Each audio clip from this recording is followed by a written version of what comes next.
Fred Richani, TSC, your home for pro wrestling news updates, reviews, interviews, and everything in between. If you're new here, please consider liking, sharing, following, and subscribing. It's been a while, for anybody that knows me, since I've talked to y'all about some professional wrestling, but there's just been so much going on that I gotta comment about it. I gotta give y'all my thoughts, plus I'm gonna take some of your questions and do some shout-outs live on the air. WWE and AEW prepping for an all-out war. AEW doesn't want a war. Well, they're gonna get one anyway.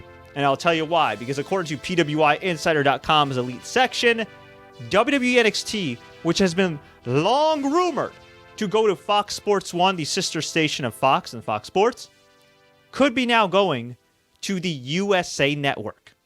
And why is that a gigantic story? Well, for one, it could be on a Wednesday, prime time. A new primetime wrestling show for WWE going into 2019, fall of 2019, 2020. That is a big deal alone.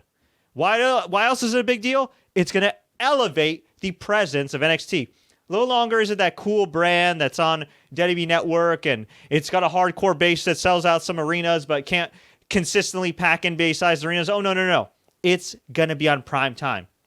Number 3, it may likely be replacing Chrisley Knows Best. And this is just my speculation, because for those that don't know, Chrisley Knows Best is a popular reality TV show on the USA Network, and the two main stars, Todd Chrisley and his wife, are currently in some deep trouble. They are charged with tax evasion. They are accused of trying to exploit their daughter, who I believe is estranged from them, with a sex tape. And, well, I'm not saying that USA Network is going to cancel them, but 2 plus 2, I mean, this is a lot of bad press for USA Network, even though USA Network is pretty desperate for some ratings. So if you can't rely on the Chrisleys with all the stuff going on, who are you going to go to? I mean, what other properties does USA Network have that consistently draw great ratings? I mean, they got rid of Psych. I think Suits is ending. So what do you got? I mean, really? You only got WWE, so it would make sense for them to have more WWE, especially because they are losing SmackDown Live to Fox in October. So the report is that there could be a 2-hour version of NXT on USA Network Wednesday nights. Why also is that significant? Oh, well, funny you should ask, because All Elite Wrestling show coming up on TNT is taking place Wednesdays each and every single week, starting in October, live from 8 to 10. When does NXT typically air? From 8 to 9, which means if it was a 2-hour show, it would air from 8 to 10, meaning it would go head-to-head with AEW. Now, some people may be like, well, we already knew that AEW is likely going to go up against NXT. I mean, what's the big deal? Here's the big freaking deal, kids. Here is the big deal. The big deal is that USA Network, even though it's getting beaten down in the ratings lately, is still a significantly bigger station than Fox Sports 1, a more mainstream station than Fox Sports 1. And really, it's a station that is more used to having wrestling fans watch it. So that's a pretty big deal. By the way, if you are watching live on Facebook right now, please feel free to comment, like, and share. I will be doing some shout-outs a little bit later on, but this is some major news. And here's another thing, kids. Think about this. If WWE is going to be airing NXT on USA Network, in theory, they're going to be getting more money from USA Network, which hopefully, that means that the NXT talent like Johnny Gargano and Adam Cole and all these dudes and Angelo Dawkins have been there for 1,000 years will actually get paid reasonably well. And I'm not saying they're not getting paid, terribly in NXT right now, but in theory, every pro wrestler in WWE, at least the ones that are on TV consistently, should be paid more. And you would hope that with the $2.5 billion deal with Fox, that's with the B, and with whatever deal comes about with NXT, and the increased contract for Monday Night Raw, that all superstars from Raw, SmackDown, NXT, and yes, even 205 Live, you would hope that they would be getting some major freaking raises. But we'll see what happens here. I mean, I think it's a big deal. Now, here's some other questions that I was thinking about, when I was driving, before I was going to go live here. I'm thinking about this. NXT going head-to-head with AEW could maybe increase the wrestling audience because it'll almost feel like there's like a new wrestling war going on amongst casual fans. I mean, there is a war, but maybe it'll resonate more with some lapsed fans. But here's something I didn't think about, and this is something my longtime Facebook friend Aria Whitner had. She had an idea, and she was thinking about this and posted on Facebook. What if NXT or WWE in general runs in the same city as AEW any given week? So, for example, AEW right now is running a smaller arena than the TD Garden in Boston, but they sold that out relatively quickly. Congrats to them. They're also running in the Liacouras Center, which is Temple University's arena in Philly, as opposed to running in the Wells Fargo Center. And Wells Fargo Center typically is run by WWE, whether they sell it or not. You know, WWE's used to playing the big arenas. Who's to say that WWE doesn't wake up one day, Vince McMahon doesn't wake up one day and say, God damn, screw these people coming into our markets. And he decides to run the Wells Fargo Center. Now, I'm not saying that NXT would outdraw AEW, especially last minute. But who's to say that they couldn't hurt AEW? Now, you can't, you know what, now thinking about it, there's really no point if they would be running in Boston or Philly when those shows are sold out. But let's just say, I don't know, we know like a couple weeks ahead of time that AEW is going to be putting tickets on sale for New York, I don't know, Hammerstein Ballroom. And WWE decides, screw it, we're going to run a show that same week at Barclays Center or Madison Square Garden, which would be obscenely expensive for them, but also petty enough for them to do. I'm curious to see how much that would actually hurt All Elite Wrestling if WWE was able to do that. Now, maybe New York's a bad example because reportedly the Madison Square Garden tickets haven't been doing so well. Now, they typically sell out or have close to a sellout for MSG house shows. I've been to a number of them. They always have great crowds. If they're not sold out, they look pretty much sold out. But from what I understand, the TV tapings have been pretty damn expensive. And I think a lot of people are just like, you know what, I'm not really interested in WWE. Not really interested in Baron Corbin. Not really interested in seeing Seth Rollins cut some boring promos. There have been some decent matches here and there. I mean, especially Roman Reigns and Buddy Murphy. I thought was a hell of a match on SmackDown. But yeah, live attendance ain't what it used to be. I mean, WWE's canceled recent tours of house shows for Raw and SmackDown. Granted, it sounds like that they're going to be doing more super shows like dual branded house shows. I think with all the TV money they're getting, they could cut back on the house shows a little bit, reinvest into talent, you know, like increase their salaries and everything. Maybe actually pay for their freaking travel, not just for their flights, but pay for their tolls, pay for their hotels. I know as independent contractors, you could write that off, but it's a massive pain in the ass. And listen, WWE's a $1 billion company. Their stock almost hit $100 per share this year, okay? They can afford it. Anyway, so it's going to be interesting to see what happens if NXT or WWE in general runs in the same city in the very same week or month as AEW and see how that affects them. I think that's kind of a douchey move, and I know it's all business, and in some ways it's kind of fun. As somebody that covers wrestling, it's kind of fun to check that out and be like, oh, okay, this is cool. Okay, WWE's being douchebags, and they're trying to compete. And look, I'm all for competition, okay? I like a good war. I like trash talk. Y'all know me. I'm a child of pro wrestling. That being said, if there's one group of people you don't want to screw over, it's the actual paying customers. And what I mean by that is, let's just say WWE decides to counteract an AEW show. So, I don't know. Let's say AEW's in Tampa. And there's another venue near Tampa that NXT chooses to run. You're making fans choose between the two. Now, I know Dave Meltzer says based on pay-per-view data and some data he's gotten from Bleacher Report Live that there isn't that big of a crossover between AEW and WWE audiences when it comes to buying pay-per-view and everything. But I don't know. I feel like a lot of the people that like AEW are indie fans, but a lot of them are also disgruntled WWE fans, current WWE fans. And if you're making them choose, that's going to be tough. A lot of people might decide, I don't know if I want to go to either one because I can't decide. I know for me, just giving you guys an example, during WrestleMania weekend, WrestleMania week, right here in New Jersey, there were so many freaking shows. Now, I'm not saying WWE is going to have 500 million shows like all these other indies did during SummerSlam and WrestleMania week, and I don't mind them piggybacking off of it, but it got to the point where I'm just like, okay, wait, so I want to go to the Evolve show, but it's during the afternoon. I work during the afternoon. Then if I leave the office, I can maybe catch this Blood Sports show. But then after the Blood Sports show, I want to go to the Impact show, but the Impact show's not till like midnight, and there's something else. And then I got to go to this borough. Then I got to go to this other borough. They got to take the train here. They got to take the bus here. I got to pay for parking here. It got to the point where I was just like, you know what? Screw it. I'm just going to go to MSG. I'm just going to enjoy myself at New Japan Pro Wrestling. And I had a good time, and that's it. And I went back home, and I was like, whatever. I had my fill. And this is the other question I have. And this is a question I want to direct to all of you. How much wrestling is too much wrestling? How much wrestling is too much wrestling? I think we've seen over the years with the UFC how much MMA is too much MMA. I mean, Bellator this past year and a half now, has done some of its lowest ratings ever, at least in the Spike TV Paramount era. There's a reason for that, because you can only stomach so much MMA. And when you're a niche sport like pro wrestling or MMA, there's only so many fans, so many eyeballs to go around. And with UFC running almost every week sometimes on ESPN, ESPN Plus, there's a PFL, which looks similar to the UFC that occasionally runs on ESPN, ESPN2, and ESPN Plus. And then if you have Bellator, and then of course UFC pay-per-views are now on ESPN Plus. And you have the Fight Pass stuff and Dana White's Contender Series. And it just gets oversaturated. I mean, it's nice that at the time of recording this, UFC 241 is going on, which I'm about to watch in a little bit.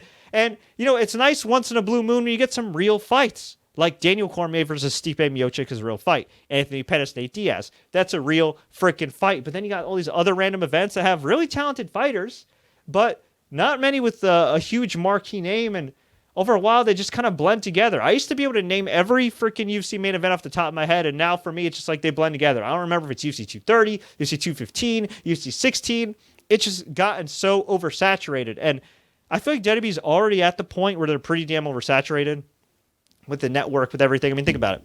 3 hours of Raw, next day, 2 hours of SmackDown, and if you're a sort of hardcore fan, you got NXT the next day. You got 205 Live. You got main event. I mean, there's a lot to catch up on. And look, it's great to have all that content. It's good for their network. But, I mean, their numbers haven't been great for the network. Historically, they've been hemorrhaging a lot of subscribers over the years. I mean, they hemorrhage six-figure subscribers per quarter, right? As far as, like, people that sign up and then cancel. You got the pay-per-views, which go long sometimes, especially now they start at 7. And then you got, SummerSlam starts at 5 with the pre-show. So, well, right now, let's just say that for the most part, WWE mainly has hardcore fans following them. I think for the most part, it's mainly hardcore fans. And look, it's a bunch of hardcore fans that are willing to pay money, which is great, but hardcore fans I feel like are already worn out. You're going to add not 1, but 2 more hours of wrestling program with NXT. So 3 hours of Raw on Monday, 2 hours of NXT on Wednesday, 2 hours of SmackDown on Friday.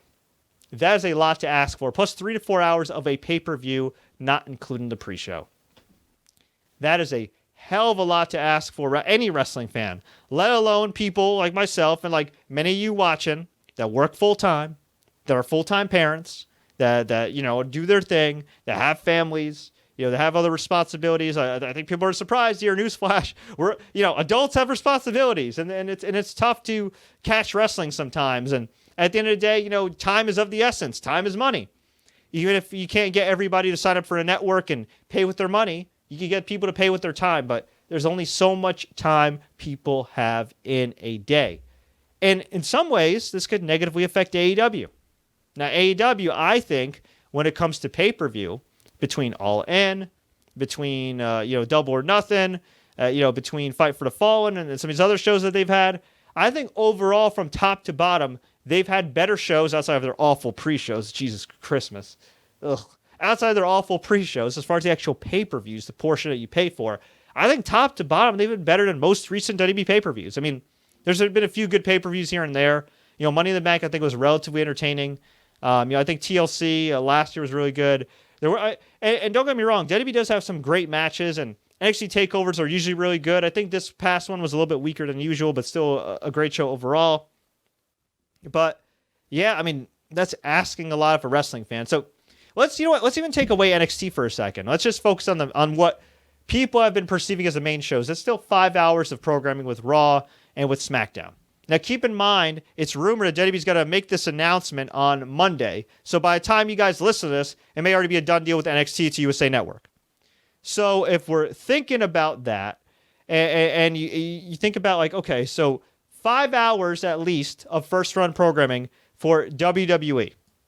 Then you factor in 2 hours of programming for AEW per week.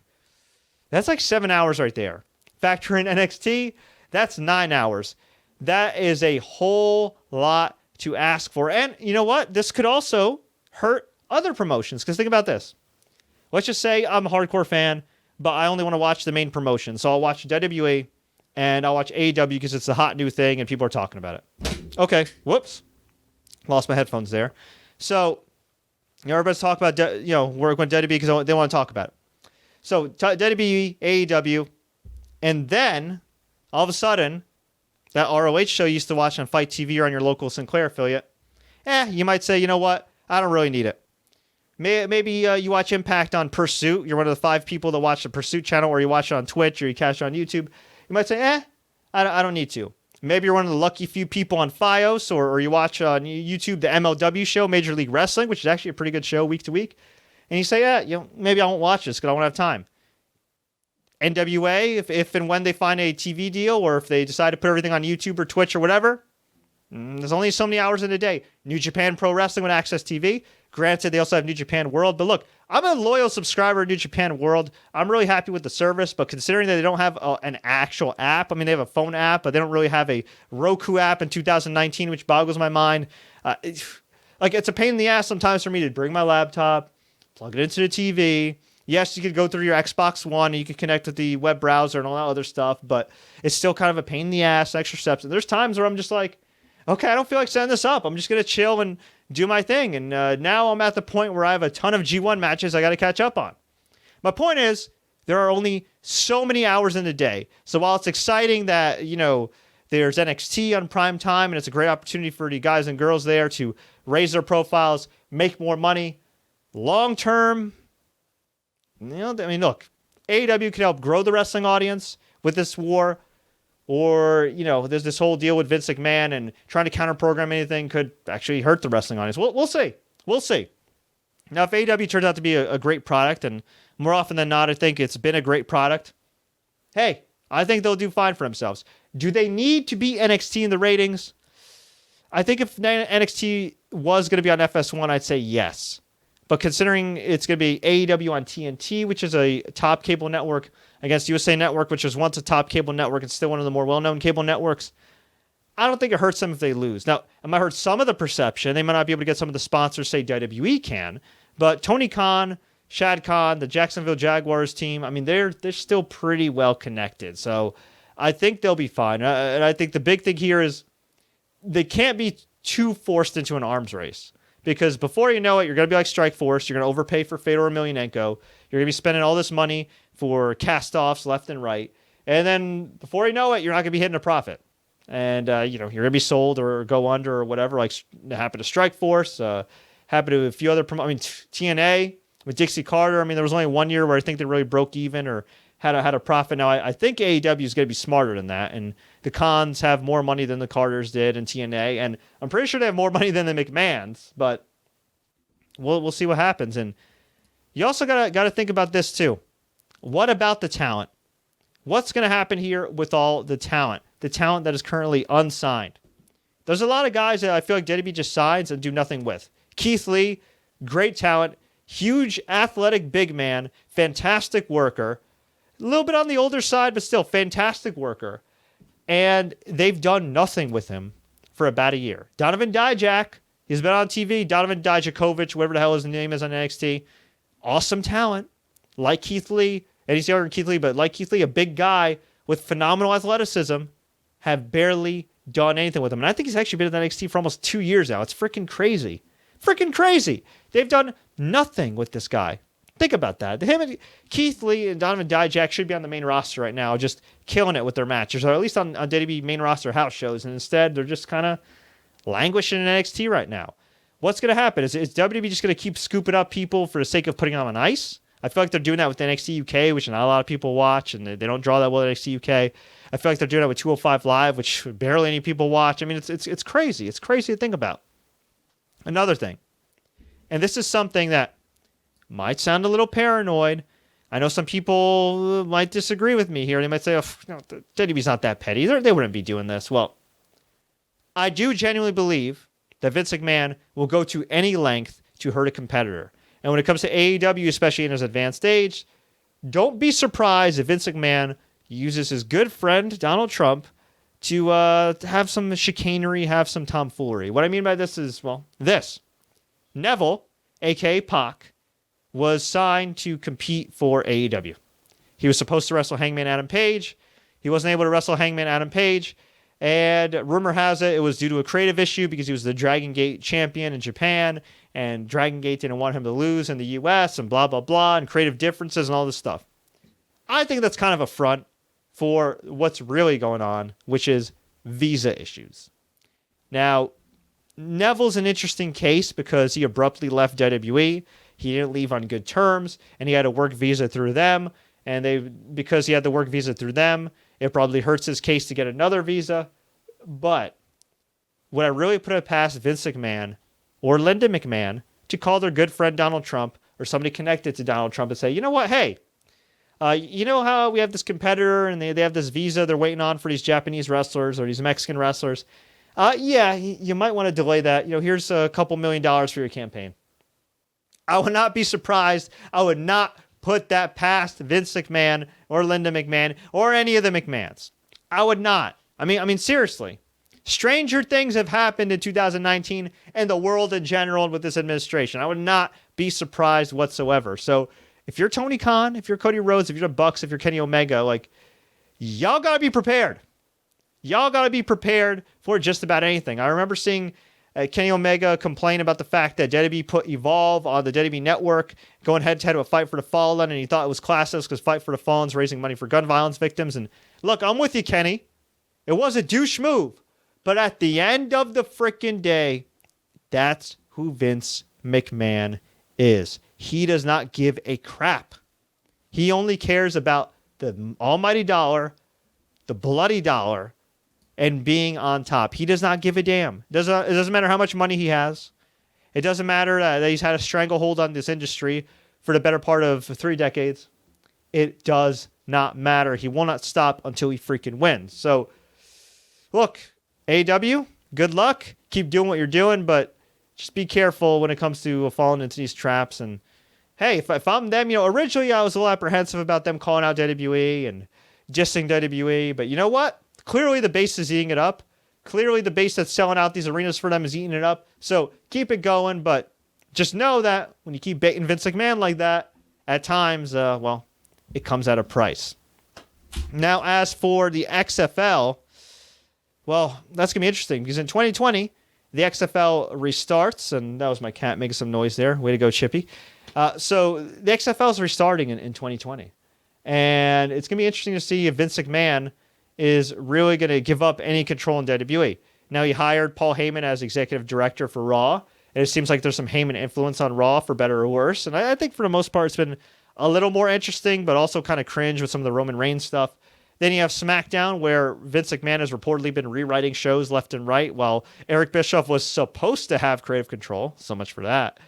And with NXT, 2 hours on primetime and USA Network, if that does indeed happen, is Vince McMahon going to allow Triple H to continue running that show, or is he going to take charge? And what the hell's going to happen to the XFL?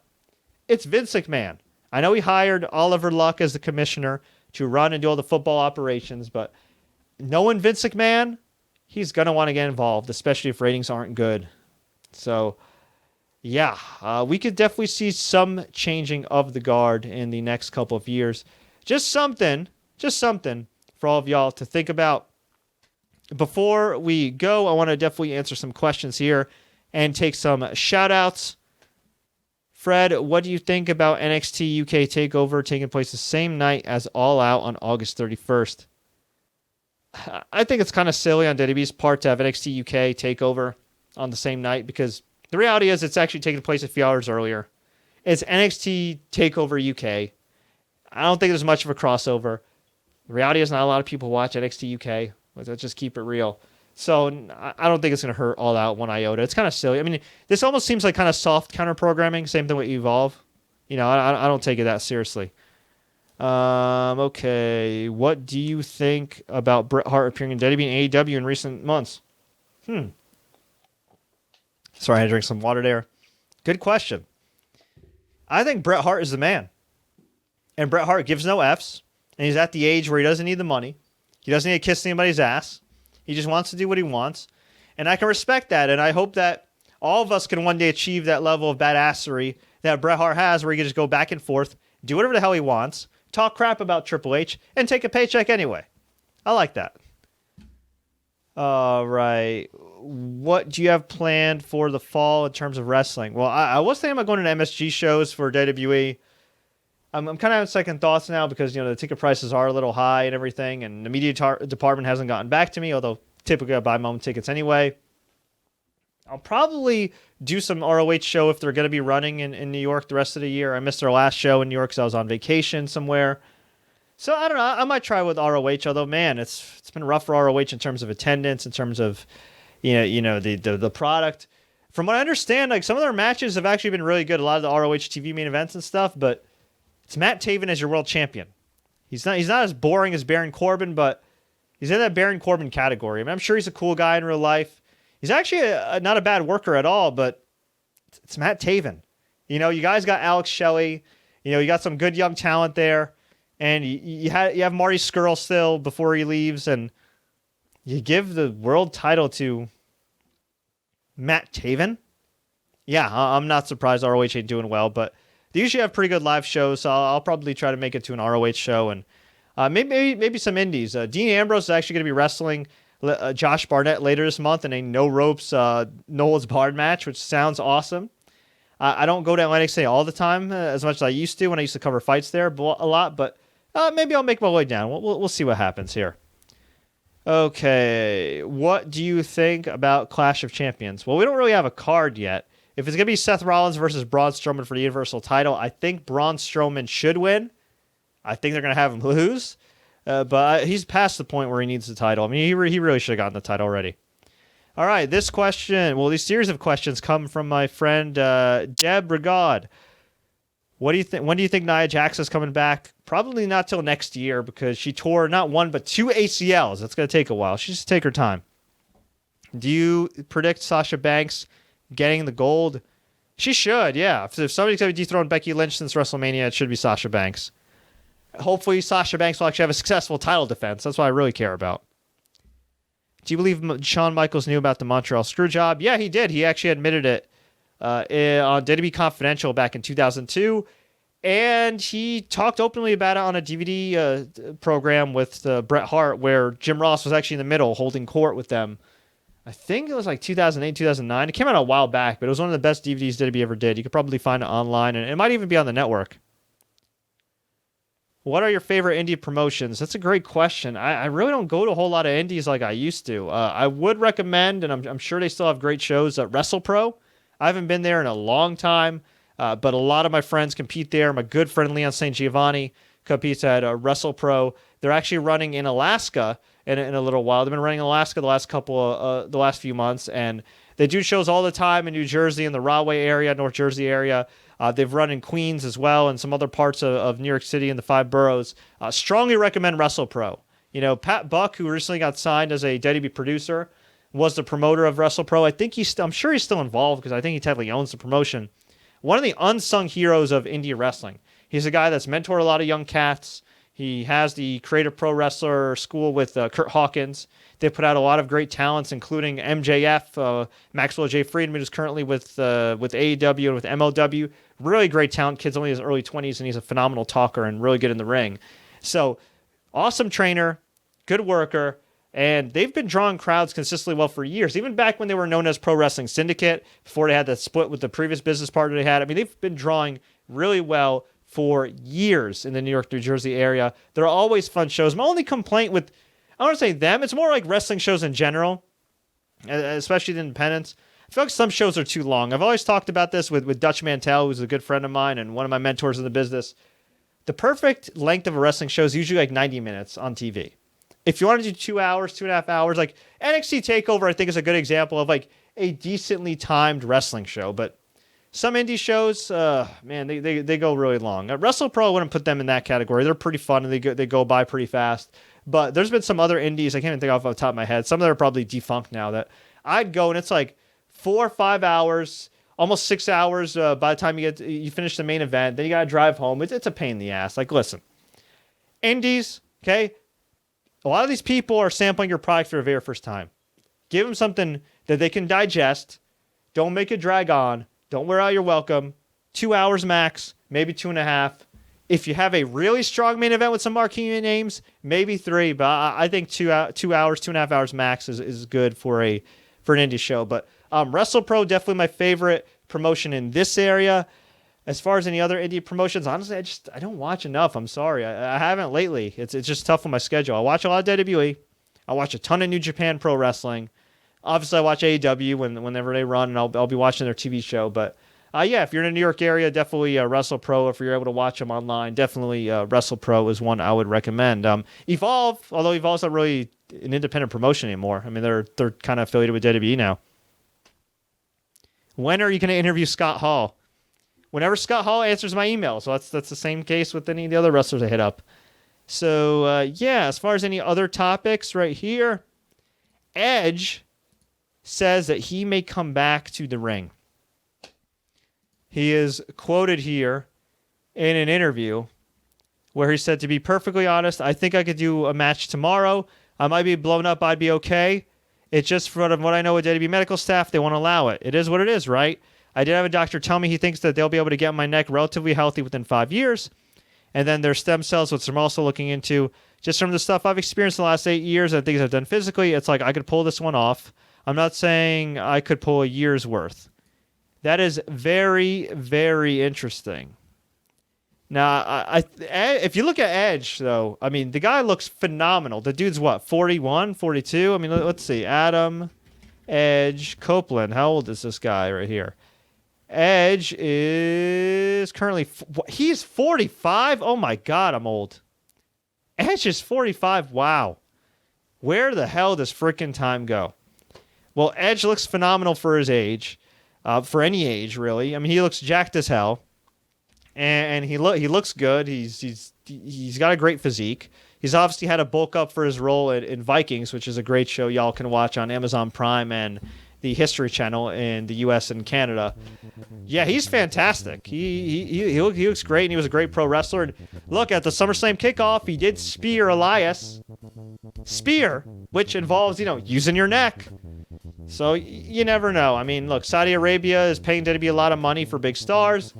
You could always call Undertaker and Goldberg, I guess, but Edge is a little bit younger than those guys, and you never know. I mean, that Saudi money pays. Ask Anthony Joshua and Andy Ruiz, who are apparently going there for their rematch. KSA has that money. Shout out to the Sports Hit List group on Facebook. Great discussion from the dudes. You can also check them out on YouTube. They've got an awesome podcast. I really enjoy chatting with them about all things sports. Shout out to Deb Oxtail. Shout out to my man Ziggy, Brian Barry, David Schneider, Alan Wu, Scott Anderson, Jeremy Bowers. Until next time, take care, like and share. Please subscribe and enable notifications for more live updates like this. I hope you enjoyed the show. Until next time, everybody, as always, enjoy the matches.